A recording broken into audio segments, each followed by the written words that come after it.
Hello, my name is Anita Peters with Peters Realty Professionals in Loganville, Georgia, and I have some beautiful homes to share with you today.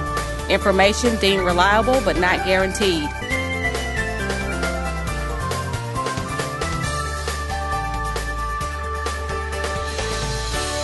Hello, my name is Anita Peters with Peters Realty Professionals in Loganville, Georgia, and I have some beautiful homes to share with you today. Information deemed reliable but not guaranteed.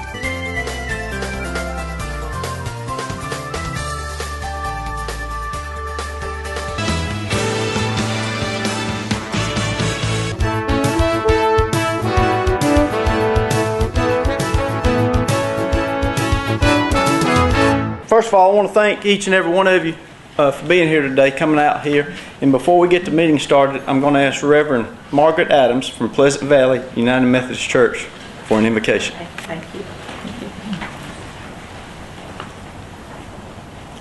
Before I begin, I'd like to thank Judge Wright and all the others that helped make this possible today.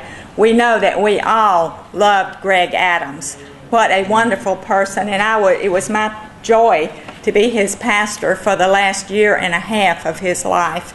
We all miss Greg and we love him, but we thank God for the life that he lived. So let us pray. Gracious and loving God, you have taught us so much through the life of Greg Adams.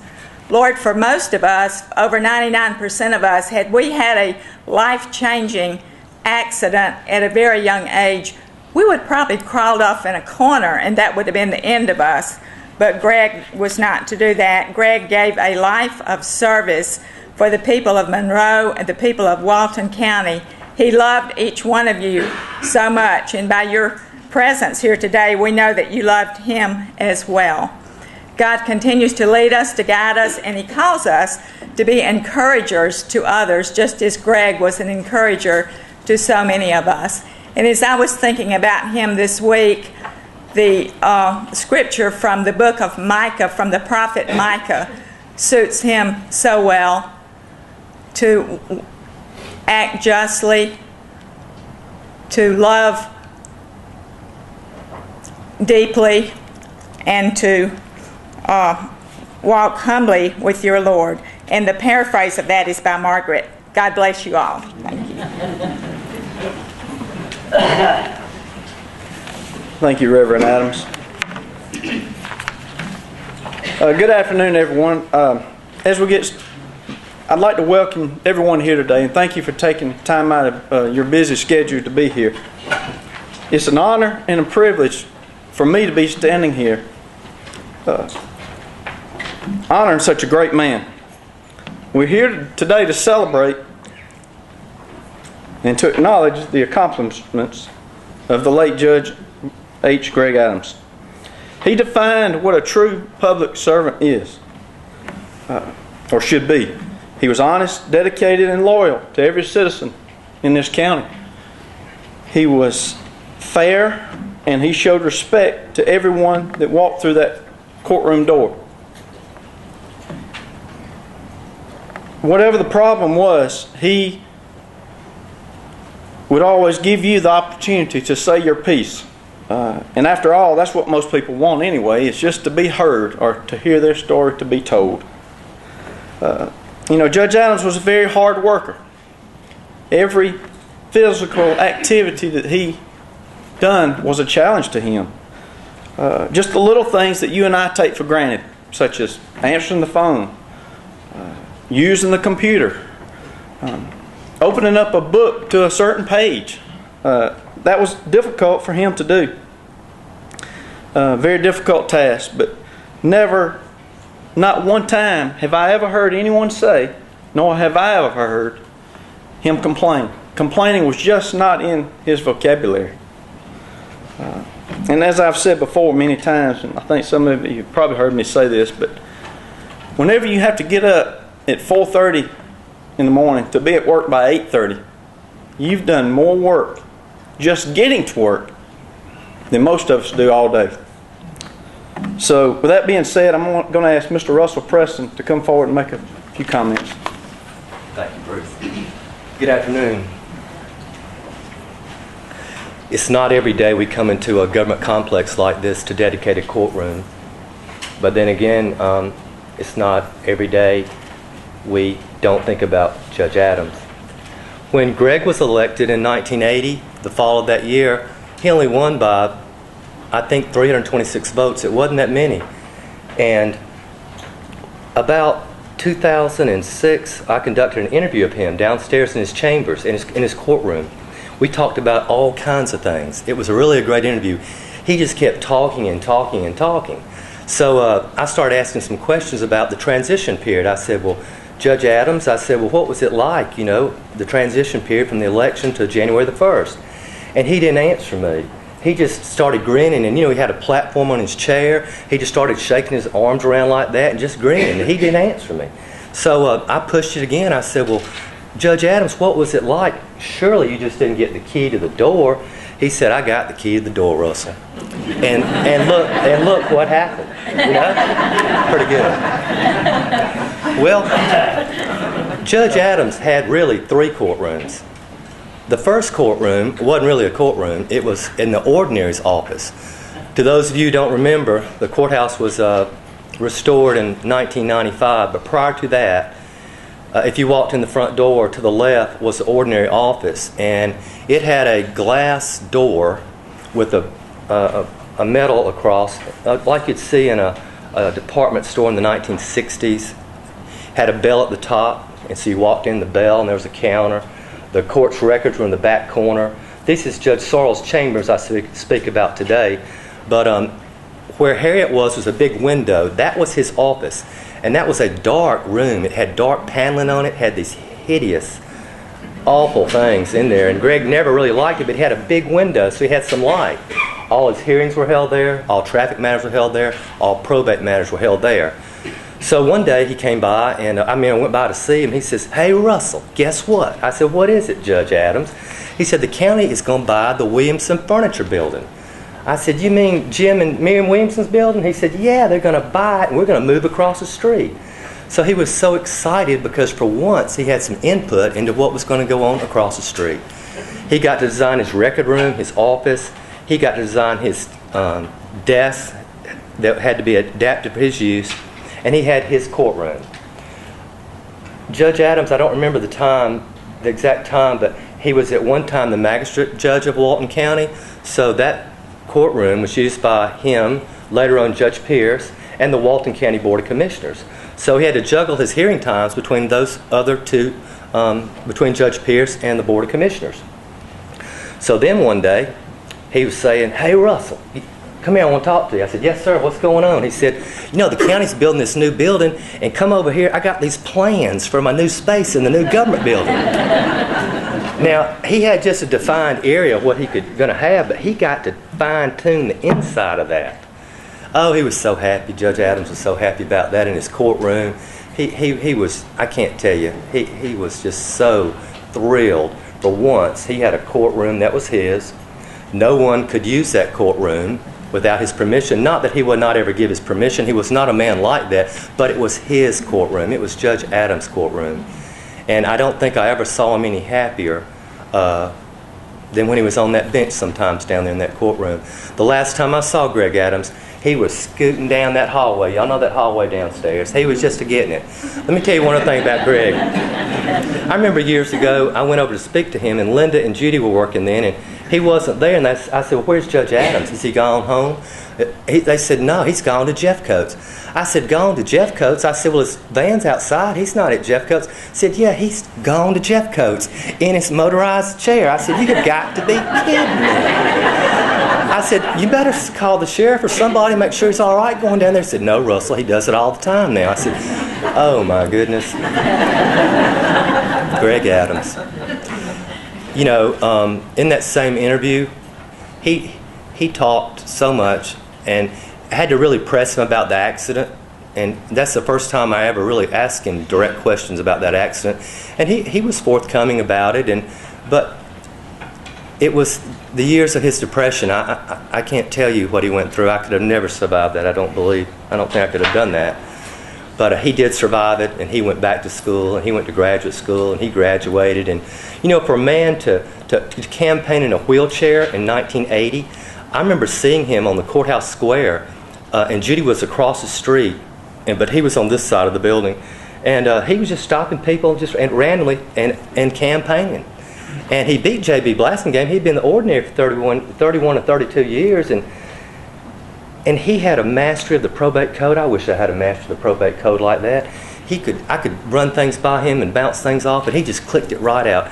Title 53, which is the probate code, he knew that thing from top to bottom. And, Greg finally adapted to use of the computer and the internet, and he would just be whacking away, on that thing like that, pop up on the screen right there. But one thing Greg told me when that interview was winding down, he said, Russell, I said, what is it, Judge Adams? He said, this big building, this was like in 2006, I'm pretty sure it was, January maybe, this big building, he's waving his arms, this big building, Russell, the county's going to outgrow it one day. I said, it's impossible, Judge Adams, this is a huge complex. He said, no, they'll outgrow it one day, and the county's about to burst now because it's just growing. But everybody that speaks after me, it's all about Judge Adams, because forever now, in perpetuity, that courtroom downstairs is going to bear his name, and this plaque I hope you can see very shortly and everything. And I'm a better lawyer, I'm a better person, I'm a better citizen because of Greg Adams. He was the type man who just, he was truly for Walton County at all times. Thank you very much.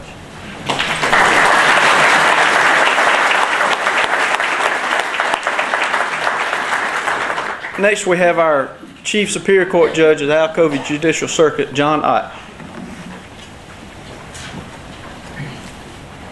It's a great honor to be here and be asked to speak. If I seem a little bit distracted, I suffer. I've been chewing on this for a while. In a few words, how do you honor a man like Judge Adams? It's so hard to do. And you're going to fail at the task to really convey the spirit of the man. And there's two major problems. One, everybody's going to talk about the same thing. So y'all can hear it over and over and over again because he had just such a great person. But the second one was when I sat down about 30 minutes ago and said, I need to put something down on paper just so I don't freeze up there. Judge Marvin Sarles and his wife Joan came walking into my office. Now Joan, with her natural beauty and attractiveness, distracts me anyway. But she brought Marvin with her. Marvin, if any of you know, he'll start talking, and he just talks. And fortunately, they were kind enough to leave soon. So I was able to kind of keep on going. The first thing I want to tell y'all is human nature is such that we look in generalities at groups of people, and we can't help but do it. And when we look at a group of people, we tend to pigeonhole them, and that's where all racism and prejudices and biases arise from. Because once you get to know somebody and really know somebody, you either like or dislike them for them, not because they ever belonged to any group or anything. Well, I got to know Greg Adams when I came here in 1981, over 30 years ago. I got to know him as a person. And this is going to sound so naive and simplistic. I didn't know him as a man in a wheelchair. I knew him as a person. If I had not known Greg and just saw him in a wheelchair, then I would have all the attributes of what I think they're disabled and everything. But I didn't. I knew Greg. All the things about Greg Adams, his common sense, his humility, we strive as Christians to emulate Jesus in the sense of being servants for others and to keep pride down. That was Greg Adams. Every time I went and talked to Greg, at any time over those 30 years, he was the most pleasant man to talk to. He always had that common sense, that ability to sit down and talk with you. Never saw the man angry in over 30 years. And all of y'all know me. I'm at one end of the spectrum as a judge, and he was at the other end. He was just a great, nice, patient, kind man. Apparently, there's just a lot of different styles of judging. But to me, he exemplified the attributes of integrity, honesty, fair-mindedness, wisdom, common sense, just an overabundance of common sense. All of those kind of great attributes you want in judges are in people. He had them. It's phenomenal to me. Now, as an aside, I'm going to tell you that in my life, I've been very fortunate. I don't have to go to great literature like Shakespeare or any of those things. I don't have to go watch epic movies about true love, because he was one half of the greatest love story I've ever witnessed as a human being. In all these years, just that devotion they had for Judy and Greg had for each other was just phenomenal. That's greater than any story I've ever seen or read. And it's an attribute to each one of them for that love. And that needs to be talked about some. But we all know it, and we all know Judy. That's the most I can say about that. So as I stand here, I want to tell you one other thing before I close. In over 30 years in this court system and being in this building all the time, I never heard one person, one time, criticize the probate court or Judge Adams. Now, a lot of times they were busy criticizing me, but I turn a deaf ear to that. But I've never heard them one time talk about Greg Adams or that court as anything being but the finest court. So it's a great thing that Walton County is doing. It's a great thing for this building and for that courtroom to dedicate it to Greg Adams and the man he was. You can't ask for a better. And this court can't exemplify, this government building can't exemplify a better person than Greg Adams and all the attributes he stands for. And it brings honor to Walton County, and it brings honor to this building. And I wholeheartedly thank everybody involved in this. The committee that got this up, Joyce, Russell, Bruce, everybody who worked so hard to get this accomplishment and this achievement. It's just a great honor. Thank y'all.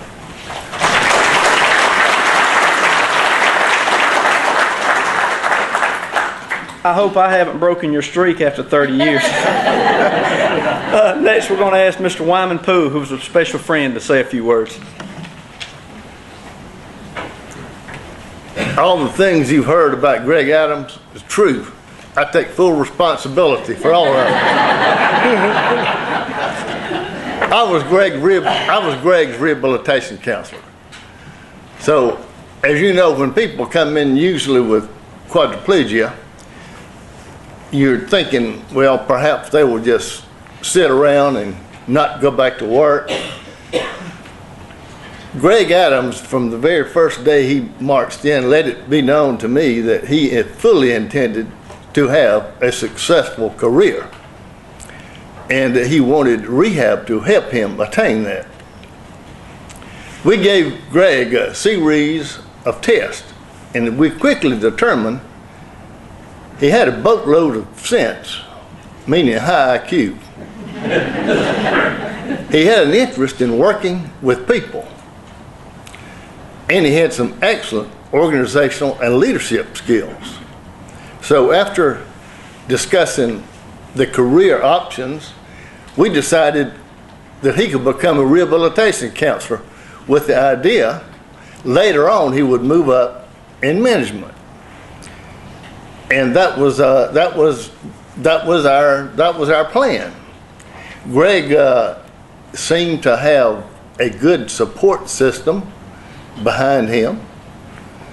So rehab modified his van, paid his tuition to Georgia, and sent him off to college with a note taker. Greg sailed through the university. We had some problems with the university. Back then, there was problems with accessibility duty. Plus, some professors didn't want their lectures being recorded. And we were gently reminded them that their federal funds would depend on how they treated. And miraculously, all these things disappeared, and Greg was able to access every class with no exceptions. So we were real glad. He went through, made good grades, came out, and then about 3 weeks before we had thought about having that job opening in rehab, he came in, Judy, he said, I got a better idea. And I said, you know, Greg, if you go with rehab, we have offices that are fully accessible to motorized wheelchairs. And back then, there were a whole lot of buildings that were not accessible. So I said, we need to think about this. He did for about 2 seconds. And he said, I want to run for probate judge in Walton County. And I said, well, you know you got this rehab job. He said, I know. Judy, I don't know if you probably didn't ever notice this, but sometimes Greg's persistence could almost be categorized as being stubborn.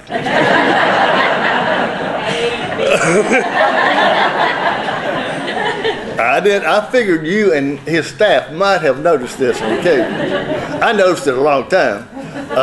Anyway, long story short, he ran for probate judge, and then the rest of you can talk about what happened after that. But Greg Adams, throughout his rehab career, he was one of those people you never worried about. Would he go through college and then decide not to have a career? He always was dedicated. He may have had a disability, but he was not defined by disability. He was fine.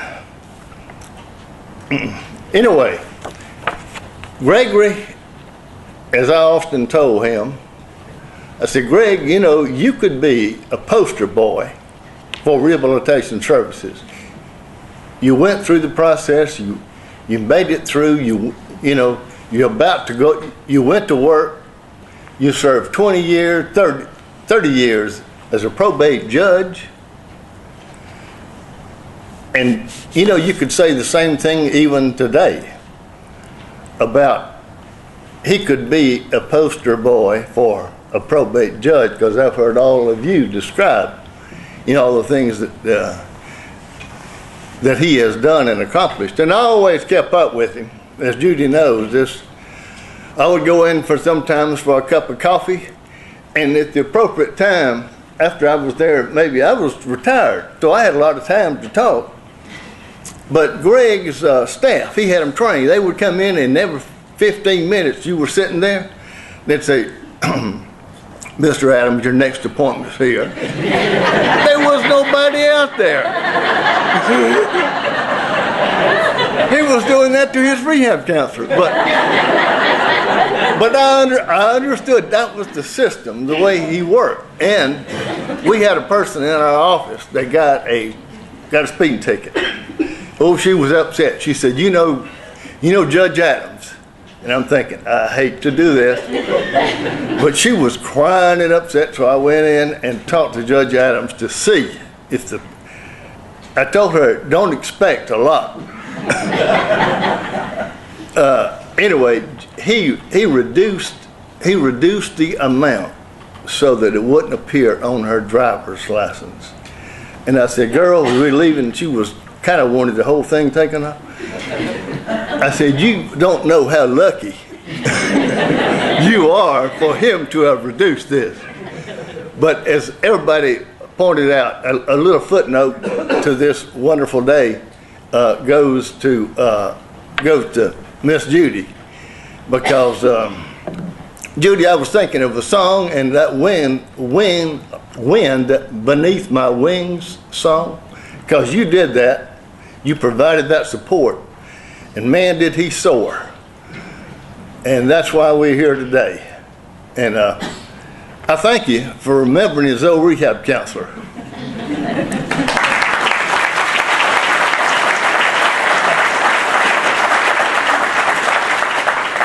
I think you just let the cat out of the bag on those 15-minute appointments. Next, we have Miss Sherry Bell.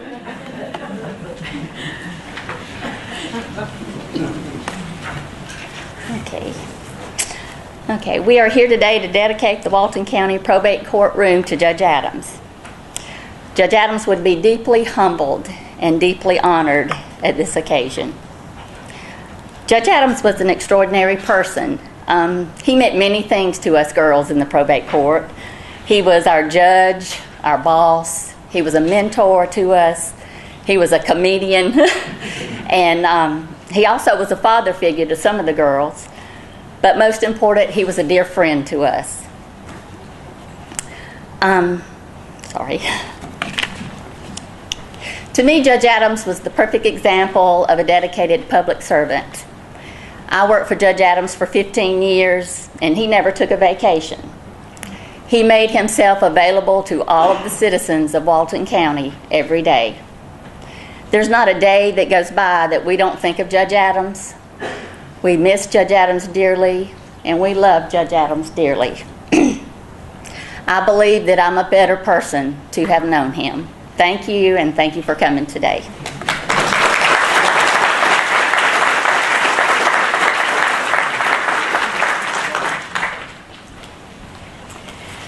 Okay, I'm Joyce Chambers, and I was privileged to work with the judge for 20 years. And I think a lot of y'all will remember this was the last place that we got to see him and enjoy his time, because this is where we had his retirement party here. He had told us that he wasn't going to let us do anything.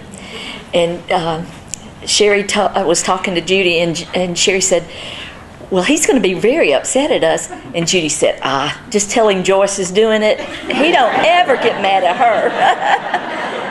I want to thank you for allowing me to love him, because I love that man dearly. He, too, was a great friend and a great mentor to me. When I came to work for Walton County, I think public servants in government thinks everybody should know everything about government. Well, I didn't. I had a lot to learn, and he was so willing to share his knowledge, and I thanked him for that repeatedly.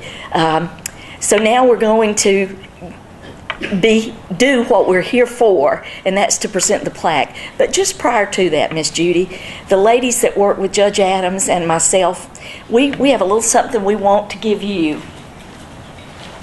When we had our memorial service downstairs, I got a hold of this, and I kept it with me. And I kept it, and I kept it, and I kept it. He helped me make a lot of decisions my last year before I retired. This robe was so special to him. He wore it so honorably. We wanted you to have this as a token from us that our love for you and what you did for him, because he couldn't have done it by himself. We're here to celebrate you too, Miss Judy, and we want you to have this, okay? We're going to set it up here.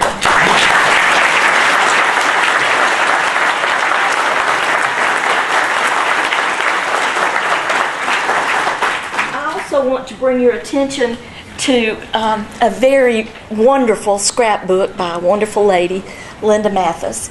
And I think the story goes, she had wanted to bring it to the hospital when the judge was in the hospital last time, and she never got to do that. But she kept the scrapbook of when he first ran for election. So I want to call that to your attention and let you mosey up here and look at it. It's awesome. It's truly awesome.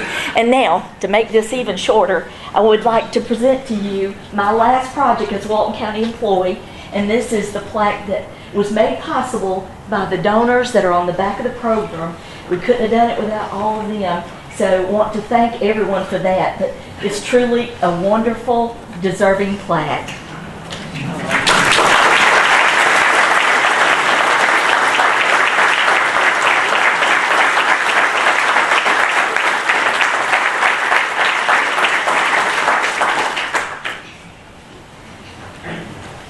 Y'all bear with me. These are the words that Greg left for me to place on his mark at the Tola Cemetery. Henry Gregory Adams, probate judge of Walton County, January the 1st, 1981 through December the 26th, 2012.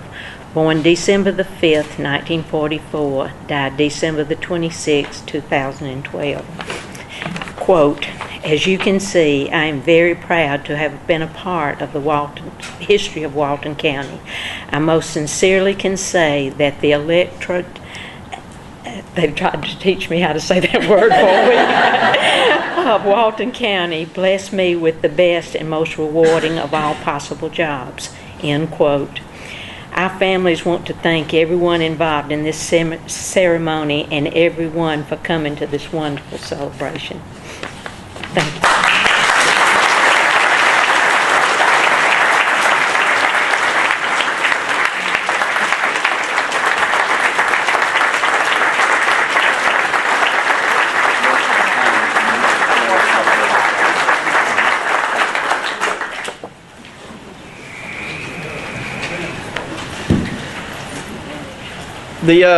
What's inscribed on the plaque is on the inside of the program, but I also want everyone to come up and take a look at it.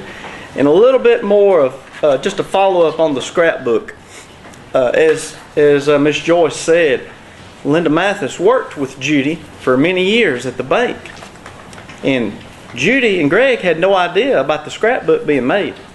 So Miss Linda gave it to Judy after his passing. And so today we were going to sort of surprise Miss Linda by having this up here. Well, lo and behold, she passed away about 2 weeks ago. So we know both of them are upstairs looking down today. Yes. And also, again, I want to thank everyone for coming. I want to thank Miss George for coming out of retirement and helping us.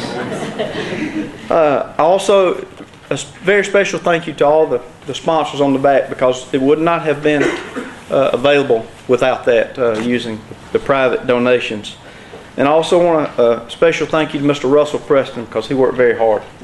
But we're going to conclude. We have refreshments in the back, and again, come up and give Miss Judy a hug or look at the scrap, enjoy it, and we are adjourned. Thank you very much.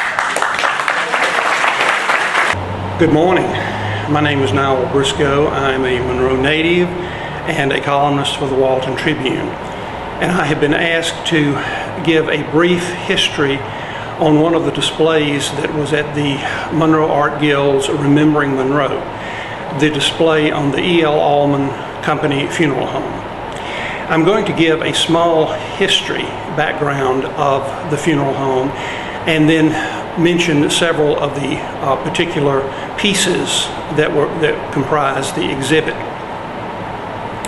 For 74 years, one family name in the pages of Monroe's history stood among the most respected and dedicated of its citizens. Just the mention of the name brought words to mind like respect, dedication, and utmost professionalism.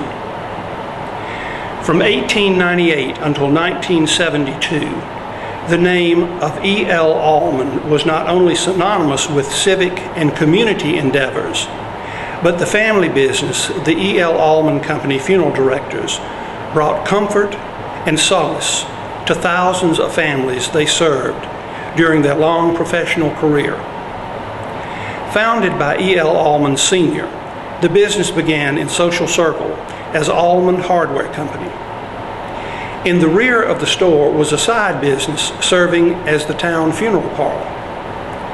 After several prosperous years in Social Circle, Ed Sr. moved his family to Monroe in 1923 and opened the E.L. Allman Company Funeral Directors, which was located at the corner of Broad Street and Highland Avenue. In 1929, the hardware company closed due to the Depression, but Mr. Allman retained the funeral home business, opening its doors on Main Street in Social Circle. In 1953, the Monroe business relocated its operations to the former residence of Mr. John T. Robinson at 243 North Broad Street, a beautiful two-storied Victorian home with gingerbread lattice work on the porches. For the time, this was one of the finest funeral homes in the area, and the Allmans were known all over the South for their keen sense of professionalism and attention to detail.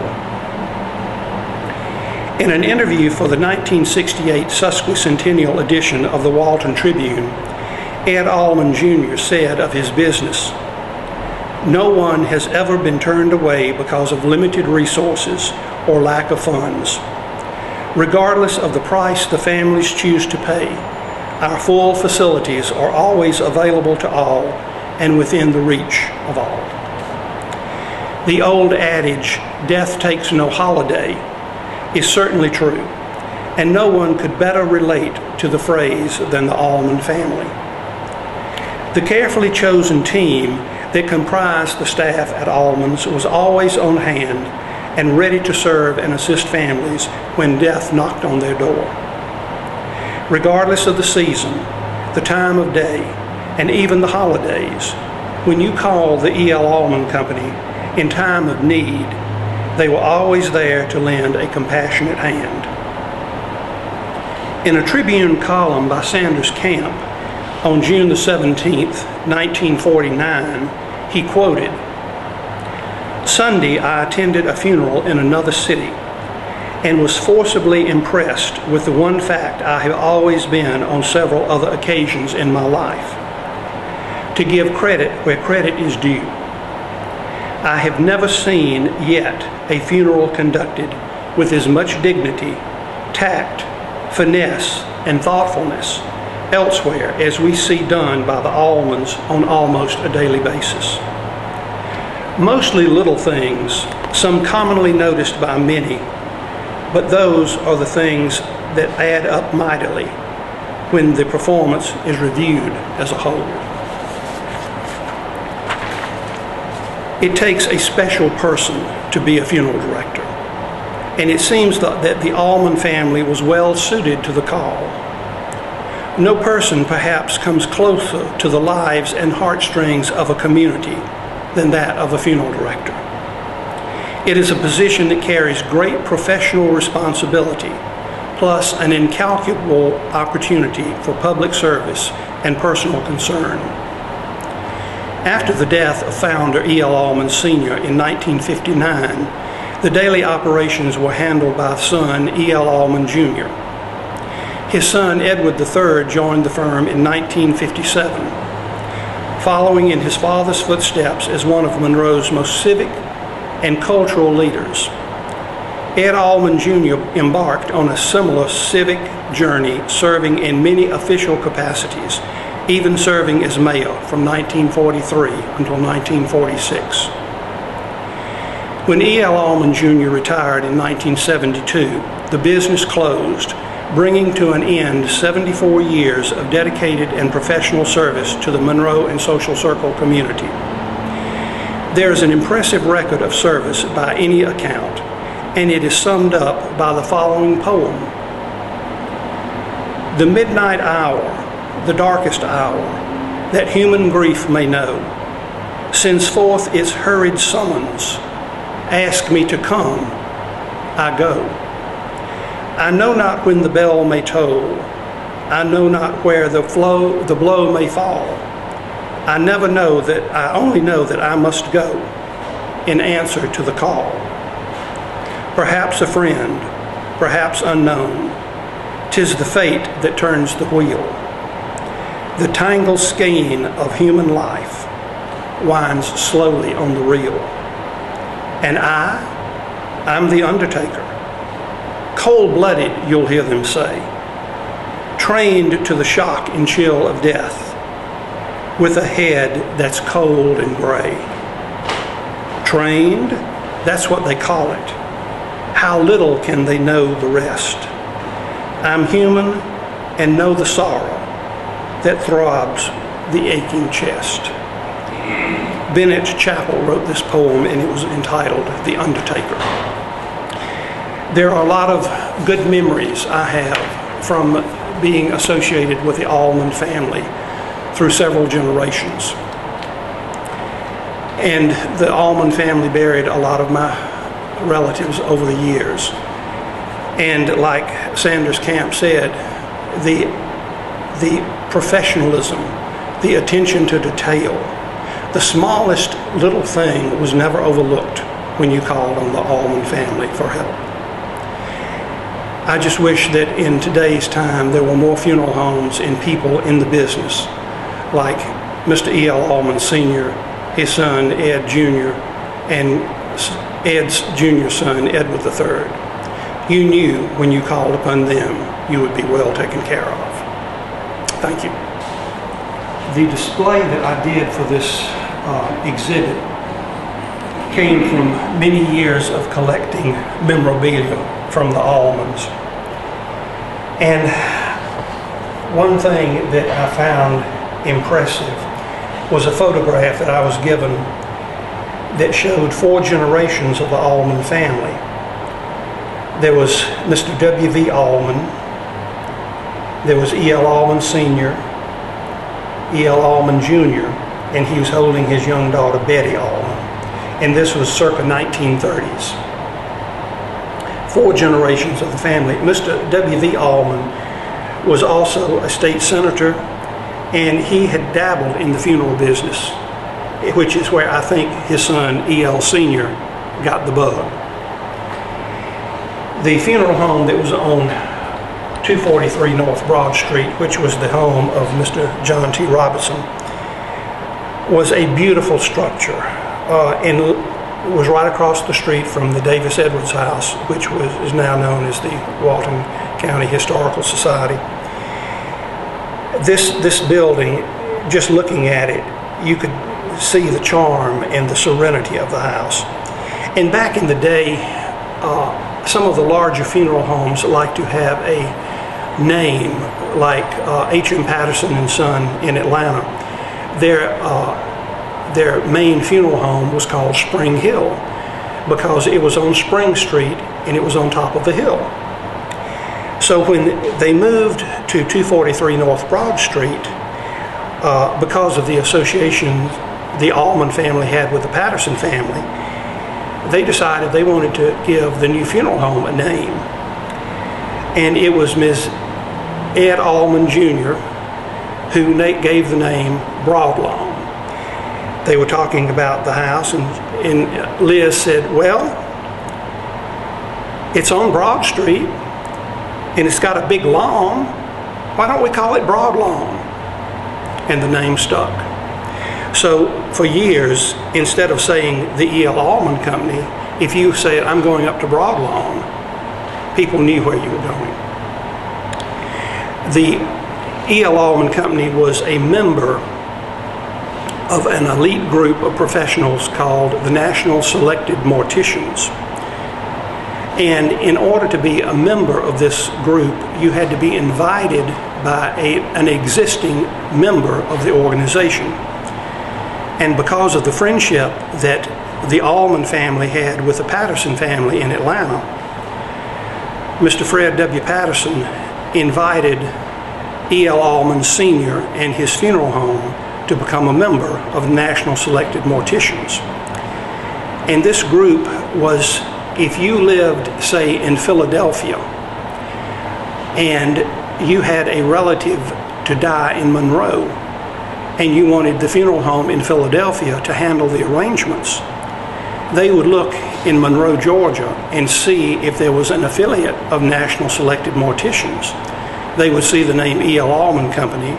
They would call the funeral home. Arrangements would be made to have the remains shipped. And with the onset of the conglomerates buying up the small funeral homes and turning them into big businesses, the National Selected Morticians had to change their name. They're still in business, but it's now known as the National Independent Morticians, which means that they cater now specifically to funeral homes that are privately owned. When Ed Allman Jr. died in 1985, I spoke to him several weeks before he died, and he was very concerned about one thing. He told me, he said, now, most of my contemporaries are dead. And one thing that I really am concerned about is who is going to write my obituary when I die. And of course, being in the business, Ed has seen many obituaries in his lifetime. He said, there's nobody left in Monroe that knew what all I did and accomplished for Monroe. And I looked at him, and with a smile on my face, I said, Ed, there is one person that's still left who knows exactly what you did. And he looked at me and he said, "Who?" I said, "Me." I said, "Would you like for me to write your obituary?" He said, "I would be honored if you would do that." So he compiled a lot of information and sent to me. He typed it up on his old manual typewriter, sent it to me. And for 2 weeks, I wrote, I rewrote, I agonized, I revised, and finally I had it finished to what I thought he would appreciate. So I called him one night and I told him, I said, "Ed, I have finished your obituary. I'm going to send it to you, and I would very much like your opinions and responses." He said, "Oh, don't worry, you'll have them." So I sent him the obituary, and for 4 days there was not one word, no telephone call, anything. And I thought, "Oh Lord, I've done something that Ed was displeased over." I said, I don't know. I just have to wait and see what he says." So the next day the phone rang, and it was Ed. And I said, "Well, Ed, what did you think about it?" His comments were, "It was stellar. It was complete, concise, and beautifully written." He said, "I gave the copy to Liz, and I told her, I said, 'Liz, when you read this, you're going to cry.'" A week and a half later, Ed Allman died. But he died knowing that one of his old friends had made sure his obituary was written the way he wanted it. Part of the display that I did was as a gift from Ed Allman III to me. Some years ago, he gave me his grandfather's Georgia State Board of Embalming license, which was license number 90. And he also gave me his father's embalming license from the state of Georgia, which was license number 856. And Ed Jr.'s license was given to him. He passed the state board on January the 26th, 1925. And on the list of people who signed Ed Jr.'s Georgia State Board of Embalming license was his father, E.L. Allman, who was president at that time of the Georgia State Board of Embalming. When Mr. Allman Sr. got his license, it was, let's see, the 7th day of August, 1901. 1901. His license was signed by Hyatt M. Patterson, who was the founder of H.M. Patterson and Son Funeral Home in Atlanta. At some point in time, these two treasured relics of the Georgia funeral industry will be given to the Georgia State Board of Funeral Service for their memorabilia room. Hello, we're so excited to be here today at Reddy Urgent Care in Monroe in the Great Oak Shopping Center, and we have Dr. Reddy here. But before I call on him, I do want to give Larry Bradley a chance to say a few words on behalf of the City of Monroe. Thank you, Terry. Dr. Reddy, we're just glad to have you in Monroe right now. It's exciting for your practice to be opening and the things that you're doing at Urgent Care. Yesterday we had an opportunity for ribbon cutting at a physical therapy office, down the street. So I remarked then about how important it is to the community for a strong healthcare network. And I think what you're doing by opening here is adding another cog to that network, of in between the primary care physicians and the hospital, an urgent care center which is badly needed for people that need, off hours care or something where they're comfortable going to. Most people are comfortable going to their private physician. That's not always possible. They may not be as comfortable going to the emergency room, but they can be comfortable coming to you. And so I'm just glad to see you filling in that segment of the healthcare network that was so badly needed. welcome to Monroe. Oh, thank you. Yes, welcome to Walton County, and we're so glad to have you as a chamber member, and y'all been active, so we're very glad to have y'all involved in the chamber. Why don't you tell us a little bit about the practice and what types of patients you see here? Thank you. I'm Dr. Ramkar Reddy. We've been in urgent care practices for the last 15 years or so, and I personally have been in a medical practice doing for the last 30 years. And I saw the need for this urgent care because as a primary care doctor, I could not accommodate everybody to be seen on the same day. So that's how I started the concept of urgent care. And also in a rural areas, I didn't start in Atlanta. I started in a small town of Royston. And that's where most of the people are, and that's where the help is needed. And that's where the shortage of physicians are. So we expanded into other rural areas like Danielsville, Hartwell, and now the Monroe here. Of course, Monroe may not be rural area. It's getting to be a metropolitan, looks like here. But we are an urgent care. Urgent care means we see a non-life-threatening conditions. So it could be anything from a sore throat to a cuts, wounds, flu. It could be abdominal pain. It could be, it could be even a chest pain. But we will recognize the problem, and we will send you to the proper place if you need to. And all the simple problems, we can take care of them. We can do the splinting, we can do the suturing, we can do the x-ray over here, and we can do most of the lab work. Some of them are in the office, some of them we send out to the lab, and we can do all those things right at one place. And we see the patient, we take care of them, and we tell them to go back to their primary care doctor. That's why we want to fill the gap between the emergency room and the primary care doctor. And we are here 7 days a week, 8 a.m. to 8 p.m. on Monday through Saturday, and 10 a.m. to 6 p.m. on Sunday. So we are available when you need us. That's the times most of the people are need after hours. So we are here to take care of you. We also have a tele unit, our staffing. So I personally can see them through the tele unit. Very good. Even whether I'm in Royston or Athens, I can see the patient also through the tele unit. Of course, the staff over here help me. They can take care of them. My nurse practitioners can take care of most of the things here. You knew my next question was going to be, how are you going to be in 3 offices at one time? Well, the wonderful technology is here, and we embrace all the technology. We have electronic medical records since 2007. And we have X-ray, which is all capacitated one. Anywhere X-ray is done, it goes into one server, and then we can see from anywhere we need to. And so is the telemedicine. I can listen to the heart, lungs. I can take a look at their eyes, throat, ears. The only thing is reach out and touch someone. Now, that's when my staff is here to help them to touch. Very good. Do you want to introduce your staff that will primarily work this office? Yes. Sheila Kraft is a nurse practitioner, and Amy May, nurse practitioner.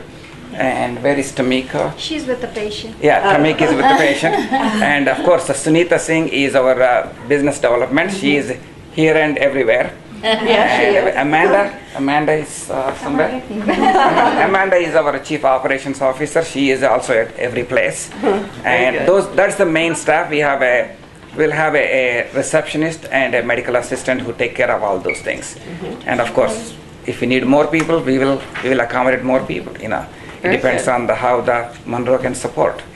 Very good. Well, congratulations to you. Tell us your exact address. I mentioned the Great Oaks Strip Center, but 500 Great Oaks Drive and suite number 109. Okay.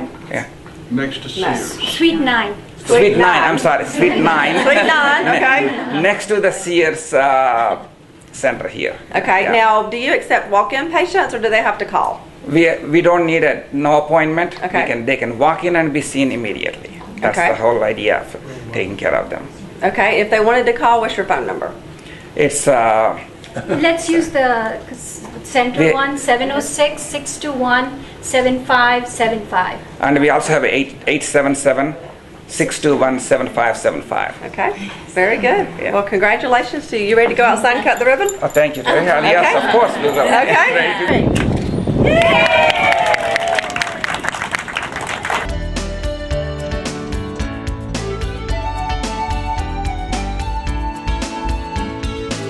Hey everybody, how you doing? We're going to show you some of the animals here at Walton County Animal Control. But before we do that, I wanted to tell you about a couple things that are going on in the community. One is, for the last month, we've been using a new website called helpinglostpets.com. This has been a really great website for us. If someone loses a dog or a cat, they can go to this website, register their pet with a photo of it and all the information, and we get an automatic email here at the shelter, and that way our officers and our shelter staff can be on the watch out for that dog or cat. Maybe if you find a dog or a cat, you can also post the animal there, and it's a great way. It shows it's nationwide, but you can zoom in on Walton County. You can see all the dogs and cats that are lost on a map and look at little pictures of each one. And so far, just in the last month that we've been using it, a lot of animals have gone straight to their homes instead of coming to the shelter. So it's been a real help for us here at the shelter. So hopefully it won't happen, but maybe your dog or cat runs away. You can go to helpinglostpets.com and list your pet there.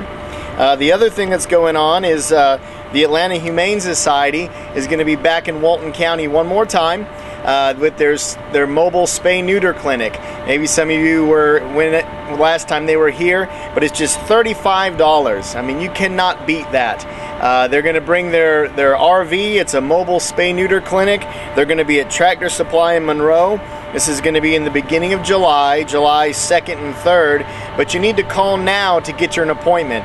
It's not just walk up when you want. You have to make an appointment, and those slots fill up fast for just $35 for a spay and neuter. And so to make your appointment for that Atlanta Humane Society discount clinic, you call 678-517-2143, or you can find more information at atlantahumane.org. And so another reason, don't let that dog or that cat just have puppy and kitten after kitten, and then they end up here at the shelter. Take advantage of this. Just $35 and you get your pet fixed. We've got more information on it at the shelter as well. If you want to stop in, you can always come by here, see the animals for adoption. Monday through Friday from 2 to 4:45, we're open to just come down and browse. And so now we'll show you some of those animals that are here. We got a shepherd mix. She's female, about a year old. She is heartworm negative. She's current on her vaccinations. She's really sweet and needs a good home. These are sister Chihuahua mixes, about 3 months old. They're looking for a good home, very sweet. Got some nice female black lab mix right here. To make a good pet. She loves to be petted. What we have here is a male terrier mix, about 3 years old. Looks like a little bitty old mini German Shepherd. Needs a good home. Hello, my name is Anita Peters with Peters Realty Professionals in Loganville, Georgia, and I have some beautiful homes to share with you today. Information deemed reliable but not guaranteed.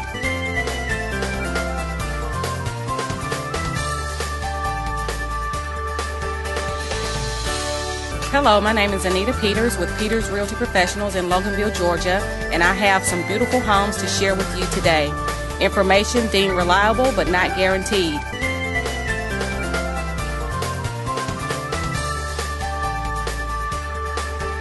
Hello, I'm Don Van Sant with Snellville Heating and Air.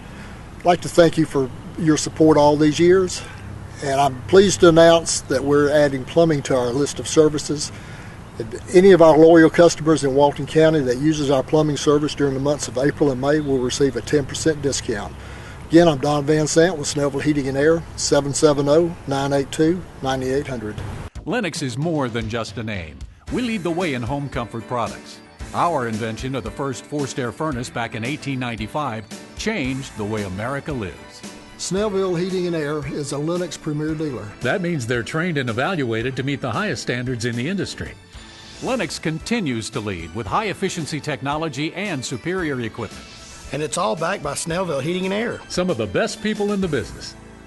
Lennox, innovation never felt so good. Green, green, green. It's your home, it's your dream. Great on testing, keep it healthy and clean. Make it green, green, green. Making it green starts from the ground up. So make sure the air in your home is healthy for your family to breathe. Test your home for the presence of radon. Go to epa.gov/radon. Make it green.